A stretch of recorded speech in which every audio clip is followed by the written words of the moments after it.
Le recensement, vous savez ce que c'est. Une personne vient chez vous pour vous compter. Pourtant, à Carhaix, depuis le 19 janvier dernier, il y a de quoi être surpris par les questions des recenseurs. Alors, vous parlez breton? Non, malheureusement. Enfin, non. quelques mots. Hein. Quelques mots? Quelques mots. D'accord. Quelques expressions.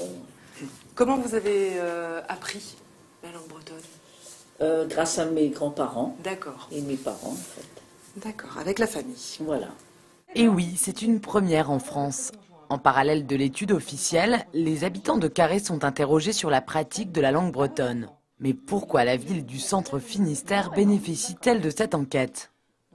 Vous savez que Carhaix est très attaché à sa langue et à sa culture bretonne et donc tient à savoir effectivement les données exactes de la pratique. Nous avons 25% des élèves en maternelle et primaire qui sont dans des classes bilingues, tant Diwan, Diyun, Diyuyes.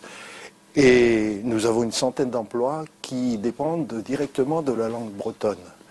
Et donc il est important pour nous de savoir effectivement les pratiques réelles et les attentes aussi de la population aujourd'hui pour effectivement faire des choix à l'avenir, pour toujours continuer à travailler pour l'avenir de la langue bretonne.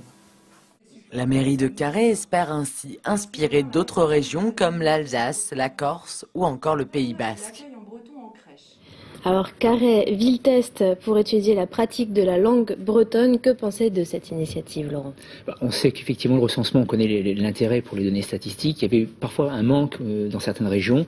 Donc voilà, c'est plutôt bien que Carhaix soit ville pilote. Ils avaient déjà effectivement, je crois, tenté de le faire lors du précédent recensement. Ils avaient été retoqués. Là, on a accepté leur requête, la qualifiant même d'intérêt général. Donc c'est dire effectivement l'importance qu'on y accorde. Et puis comme le dit Pauline Ferco dans son reportage, ça peut très bien ouvrir des pistes pour d'autres régions en fait. Hein. Et on vient de l'entendre dans le reportage, une centaine de personnes travaillent en langue bretonne sur le secteur de Carhaix.